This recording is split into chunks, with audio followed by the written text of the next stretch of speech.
Hey guys, here with another weekly draft video here on the Neat Zone Magic channel. We're here with some more Magic Origins, as it's still the most recent set on Magic Online, even though Battle for Zendikar is pretty soon on Magic Online and hasn't come out.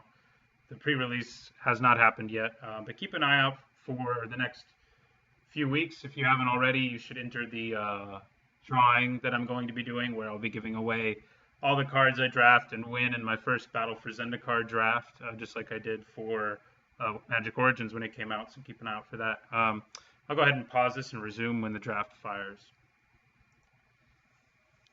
Okay. All right. Well, Exquisite Firecraft is an excellent first pick. It's also worth a few tickets, if I'm not mistaken. So it's good all around. It's a great removal spell, and it's good to sell back after you draft. What is it worth? How does one spell Exquisite? There we go.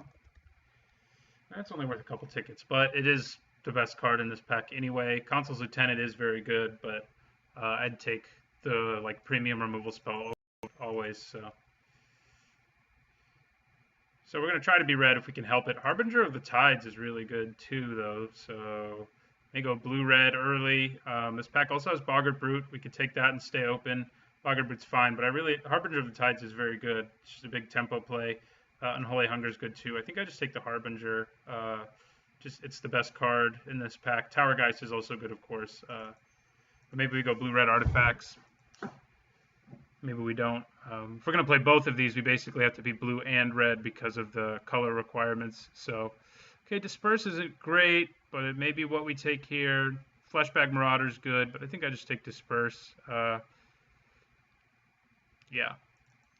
It's an early way to interact with my opponent's creatures, and, it's fine. Bouncing creatures is fine.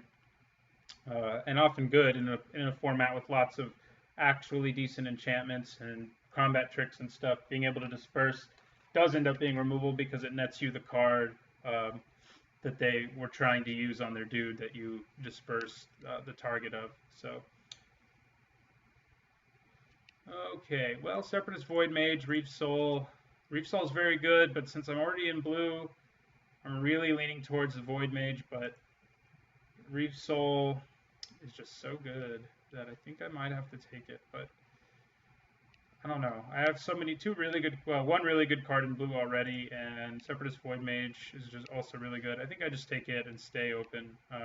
Some chance we don't end up in red. We haven't seen much red, but for now, I think I'd take the Void Mage. I could see taking the Reef Soul there. It's would be an incredibly defensible, even good pick. So, yeah, I wouldn't blame you for taking it at all. But I do love me some Separatist Void Mage. Yeah, other than our Firecraft, we haven't had much action. I think the Harbinger is actually worth a little something too, because people are putting it in Merfolk decks in Modern these days. Harbinger of the what? Tide? Is that what you are? Yeah. Lots of Harbingers in Magic. Yeah, well, not a lot. It's worth like a third of a ticket, but more than your average rare. Okay, Orbs of Warding is actually not bad. There's a Weight of the Underworld. I mean, if we end up in the artifact deck, Orbs of Warding wouldn't be a bad artifact to have. But there's really no guarantee we do. I think I may just take Weight of the Underworld here. I could also take Charging Griffin and sort of move into the blue-white Flyers deck. And those are basically the two choices. There's nothing really exciting left in this pack. Charging Griffin, Weight of the Underworld, and Titanic Growth are probably the best cards left. Orbs of Warding is okay, but not incredible. What have we seen, white-wise? We saw a late Reef Soul, so I think just based on that, I'm going to take the Weight of the Underworld. A Clash of Wills. Fetid Imp isn't bad at all. Yeah, red's really not looking like it's super open. Clash of Wills is also pretty good. I think I take the Imp, though. Clash of Wills is good, but you have to leave mana up and stuff like that. And Fetid Imp is a nice 2-drop that can trade with anything, and that is always pretty good. Dudes with Death Touch are always a problem. Plus, he can swing for 1 as well if you need him to. So I think our deck's looking like, you know, pretty controlling so far. May not end up that way, but and I like we already have a lot of ways to interact early with our opponent. Although the Harbinger, most of the time you're going to want to play later. So it's more like a 4-drop or a 5-drop because you want to use it after they like tap out to play a huge creature, and you can just bounce it back to the hand. We have 3 bounce effects already, which are pretty good in this format. I've had good luck, good success with them in the past. So it would be nice if we could squeeze our Firecraft into our deck, but it's probably not going to happen. That's okay. It does make me want to go back and take some different cards early, like if I'd known I wasn't going to stay red. But that's always the case. Cobble Brute, wow, pretty late Citadel Castellan, but it's not either of our colors. I think I just take Deadbridge Shaman, the good 3-drop.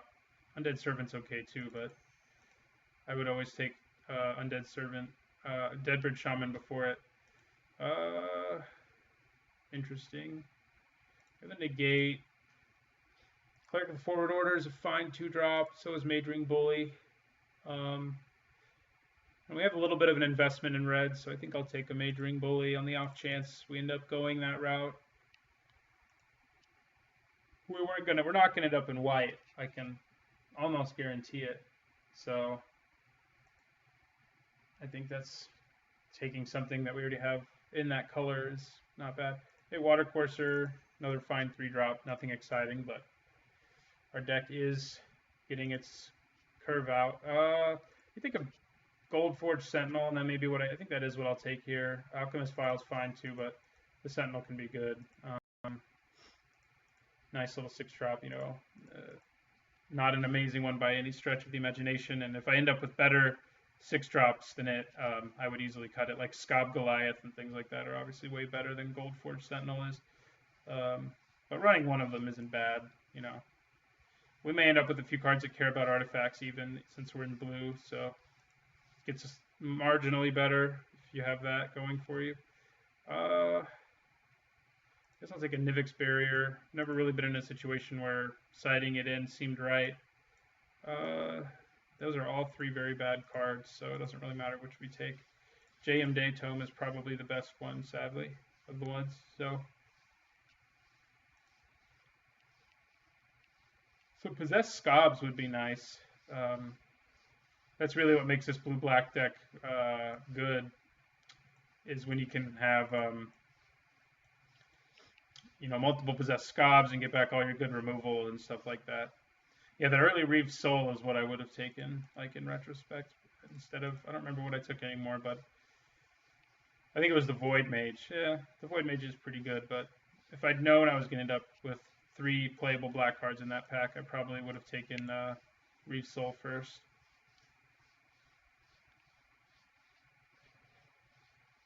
Ooh, Alhamarit. So we could go even more controlling. And I think I probably do and cut that. Alhamarit's pretty good. We do need to get some more removal if we really want to make this deck controlling, but we do have lots of ways to stall the game out already. Bounce spells and Way to the Underworld. Shadows of the Past and Scob Goliath are both things I would be happy to see wheel to me. Same for Disperse, and Guardian Automaton's fine too, but I think we take Alhamarit. He's just really hard to beat. You know, you look at your opponent's hand, you see they have removal, you name it, or you name their otherwise best card. Okay, Abbot of Crawl Keep is worth about 3 tickets. If there weren't a Separatist Void Mage here, like if there weren't a really good pick here, I probably would take it. We already have an Exquisite Firecraft too, so we have 2 cards that are being played in Tier 1 red decks. We've seen them, but I think I just take the Void Mage. Suppression Bonds is nice too, of course. It's Sky Snare Spider, but since we're already in blue and blue's looking fine, I'm going to take another Void Mage. Okay, Sigiled Starfish is very good, and I think that's where we go here, since our deck is, you know, ending up being more of a control deck. Getting this Scob back wouldn't be a bad thing at all, but we're going to take the Starfish. It's a very good card. Blue seems pretty open. Ghirapur Gearcrafter's still around, huh? All right. Well, this pack, you know, Ghirapur Gearcrafter is clearly the best card in it, and I'm thinking about taking it. You know, we do have red cards and only 3 black cards, so we could conceivably turn a corner and just take out these 3 black cards and turn into a blue-red deck instead, since we have, you know, we would have 2 very good red cards. Makes me wish I'd taken that Abbott. And I think that is what I'm going to do, is take the Gira per Gear Crafter here. So we have 3 playable red cards, which right now I'd say are actually better than our 3 playable black cards. So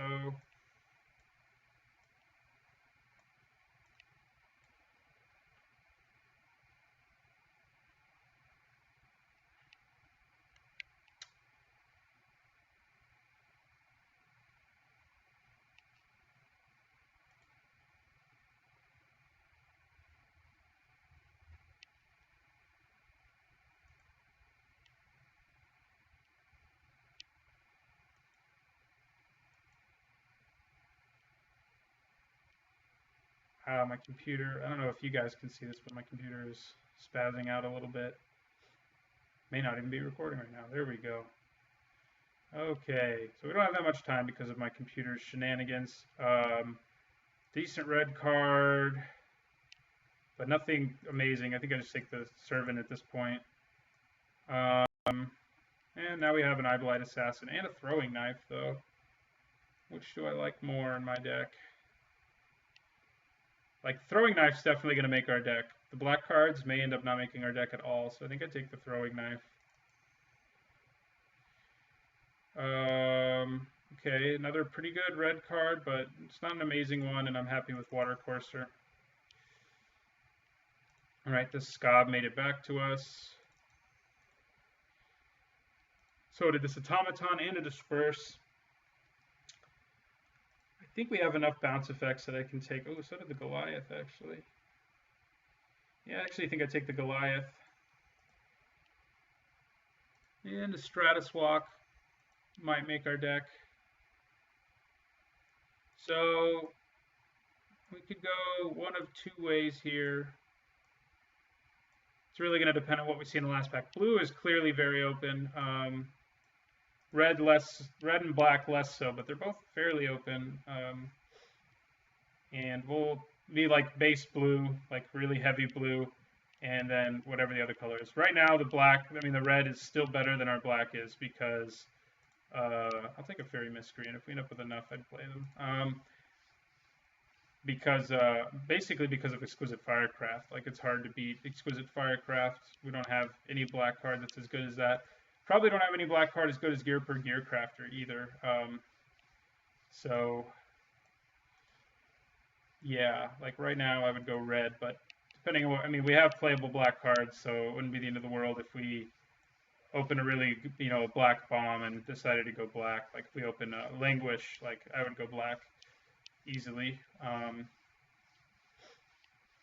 This curve's looking pretty nice for this format. We do have 2 high drops, which you don't always have in this format, but they're both very good, I think. Okay, Demonic Pact is not exactly what I was looking for, but we do have a few ways of bouncing it already. I guess we only have Disperse, actually. There's also a Whirler Rogue here, so I think we basically have to take that. Reeve Soul's here too, but there's no guarantee we play black. Even if we take a Reeve Soul, I don't think it would necessarily push this over. Demonic Pact is good. Like if I'd picked up like 3 Disperses already, I would think about it. Probably don't want Stratus Walk, but yeah, Whirler Rogue, is a huge bomb, and there's really no good reason to ever pass it, especially if you're already in blue. So Whirler Rogue it is. Okay, well, there's another good red card. It's a rare one, and it's pretty good. So I think that basically puts us into red. I could take a Aspiring Aeronaut here, or an Anchor to the Aether, and sort of stay open. But I think Scab Clan Berserkers is good enough to warrant being picked here over that. So I think we just go blue-red. Evolutionary Leap. Yeah, Subterranean Scout's probably what we take here.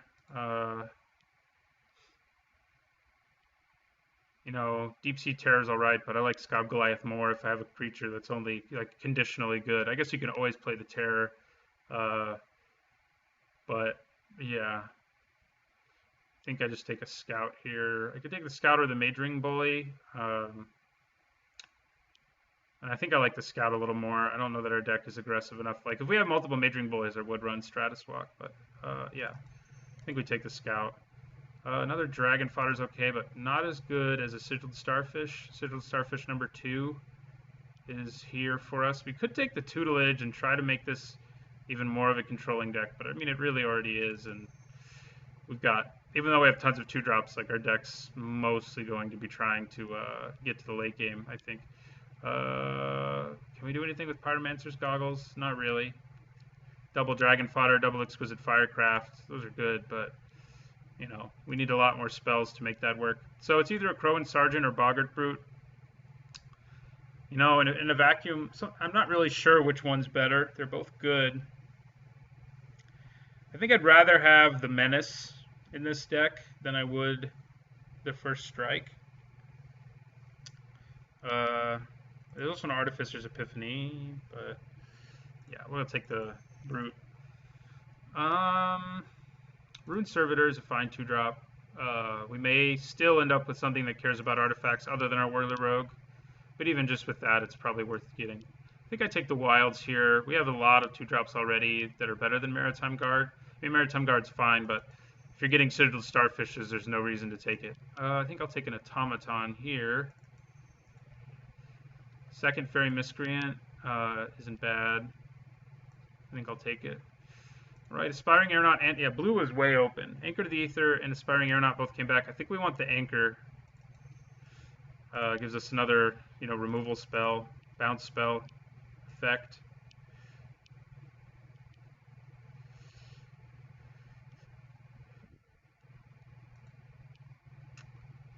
What creatures do we have that would like Stratus Walk?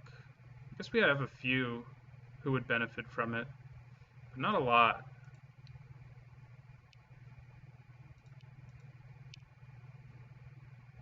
Oh. Yeah, we should have picked up that Abbot of Corral Keep. That much is clear now. That when we passed him earlier, that we probably should not have. Should have taken it since we already had an Exquisite Firecraft. That's okay.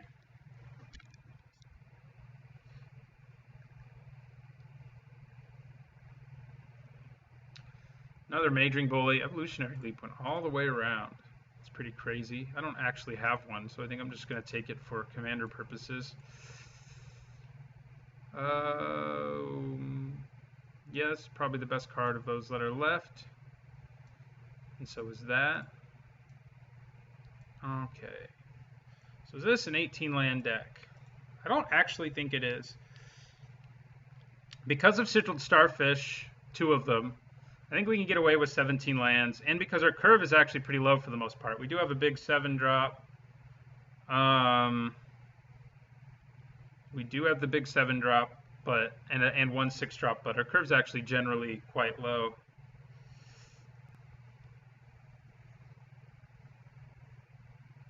So I think we can get away with 17 lands in this thing.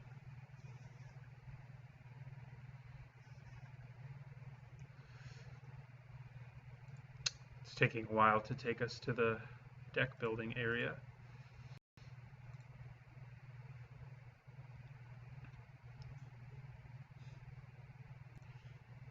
All right, so I think this is basically our deck. Stratus Walk's okay. I could sort of see maybe including it.